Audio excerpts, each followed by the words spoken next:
I'm Michael LeBeau. And I'm Christopher Gall. With NewsWrap, a summary of some of the news in or affecting LGBTQ communities around the world for the week ending April 3rd, 2021. 12 Istanbul student protesters arrested for unfurling rainbow flags got the support of dozens more who were detained at a March 26th rally on their behalf. The prestigious Boğaziçi University has been a key site of growing anti-government demonstrations that have spread across Turkey. Since January, students and faculty have been protesting President Recep Tayyip Erdogan's appointment of a new university rector, a vocally anti-queer presidential sycophant. Turkey's interior minister stuck the label LGBT plus deviants on the 600 people arrested in those actions.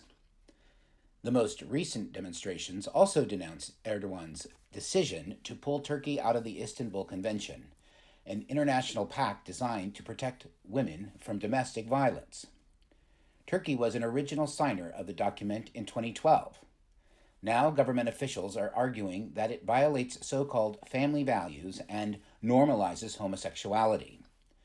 Erdogan's opponents say that an executive order pulling Turkey out of the convention is illegal, that at the very least it requires parliamentary approval.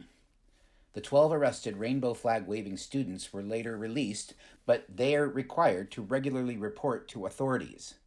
Social media has been filled with hashtags about the arrests, including hashtag #ReleaseOurFriends and hashtag #Don'tTouchMyRainbow.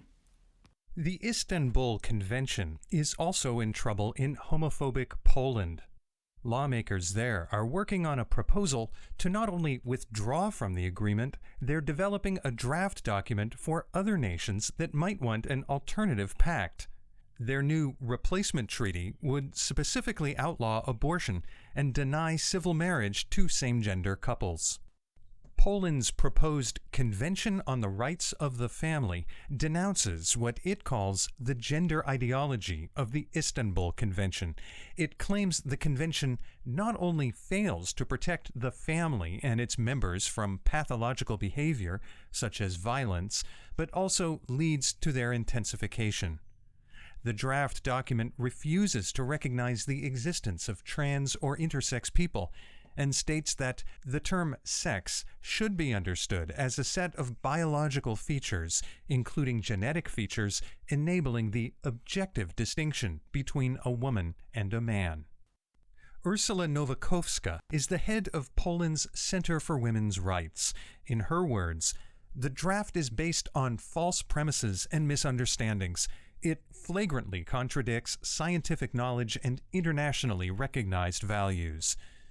Nowakowska pointed to the failure of only Russia and Azerbaijan to sign the Istanbul Convention and to the recent news of Turkey's withdrawal when she asked rhetorically, do as many as 250 members of the Polish parliament really want to join this elite club of undemocratic countries that have not joined the convention or have denounced it?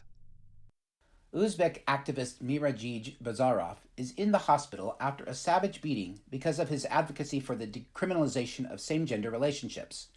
Homophobic police are blaming the 29-year-old victim for provoking the March 28th attack that left him with a cranial fracture, a broken leg, and other serious injuries. Earlier in the day, a crowd of allegedly pious Muslim men marched through the capital city of Tashkent to denounce allegedly insurgent pro-queer activism. Uzbekistan's president, Shavkat Mirziyoyev, signed amendments to the Central Asian country's criminal code on March 31st that makes it a crime to insult and slander him. The maximum of 3 years in prison for consensual adult same-gender sex is retained, but pending revisions add a statement calling it an offense against family, children, and morality. Human Rights Watch warns that even publicly criticizing the criminalization of same-gender sex could be illegal under the penal code revisions. 2 trans women are facing up to 5 years in prison for attempted homosexuality in Cameroon. Mildred Laik and Mout Roland were first arrested on February 8th for wearing women's clothing while eating at a Douala restaurant. Charges of not having legal identification and public indecency were added later. Laik is a local celebrity, a renowned cosmetician known as Shakiro, with more than 100,000 Facebook followers. Attorney Richard Tomfu told reporters that both Loic and Roland have pleaded not guilty, but that a judge denied them bail on March 24th and postponed further proceedings until April 5th. Tomfu said that Loic and Roland had hoped that everything would come to an end on March 24th, so they are now very depressed. He also warned that they risk COVID exposure in their overcrowded prison cells. Alice Nkom is a prominent Cameroonian LGBTQ rights lawyer who's also on the trans women's legal team. She told Reuters that it is not illegal to be homosexual or transgender. According to our law, it is the act that is the crime. This is a flagrant violation of their human rights. The country of Georgia has allowed a trans woman's request to change her legal gender and to have her birth certificate changed as well, a first for the socially conservative former Soviet republic. The woman had submitted certification of her gender-confirming surgery, and the Ministry of Justice approved the changes on March 25th, according to the OC Media news site. Most Georgian trans people can't afford that medical procedure because the National Health Service refuses to pay for it. Georgia's Women's Initiatives supportive group points out that trans people are among the most vulnerable members of the nation's queer community. Without legal gender recognition, it's difficult for them to find legitimate work. On the Transgender Day of Visibility, the U.S. Pentagon officially overturned the Trump-era ban on military service by transgender people. The March 31st announcement essentially returns Defense Department personnel policy to the trans-accepting last years of the Obama administration. An official memo issued by Defense Secretary Lloyd J. Austin III recognizes the great strides our nation has made raising awareness of the challenges faced by the transgender community. And we will remain the best and most capable team because we avail ourselves of the best possible talent America has to offer, regardless of gender identity. Joe Biden is the first sitting U.S. president to acknowledge the Transgender Day of Visibility. In dozens of U.S. states, Republican-dominated legislatures are stepping up efforts to restrict trans rights. But the Biden proclamation calls upon all Americans to join in the fight for full equality for all transgender people. Pressure continues to build on the government of Japan to advance LGBTQ equality ahead of this year's Tokyo Olympics. More than 100 local jurisdictions and private companies have taken steps to recognize same-gender couples. Sort of. They're mostly symbolic actions with few actual legal rights, if any. On April 1st, Adachi became the first ward in Tokyo to begin issuing certificates to LGBTQ couples and to recognize their biological and adopted children as family members. April 1st was also notable in central Japan's Mie Prefecture, where lawmakers made it illegal to reveal a person's sexual orientation or gender identity without their consent. It's the first of Japan's 47 prefectures to do so. Finally, a new 50-pound note featuring gay British World War II hero Alan Turing was unveiled this week. Turing was instrumental in breaking the Nazi Enigma code, was a pioneer in the development of what is now the personal computer, and was persecuted to his death.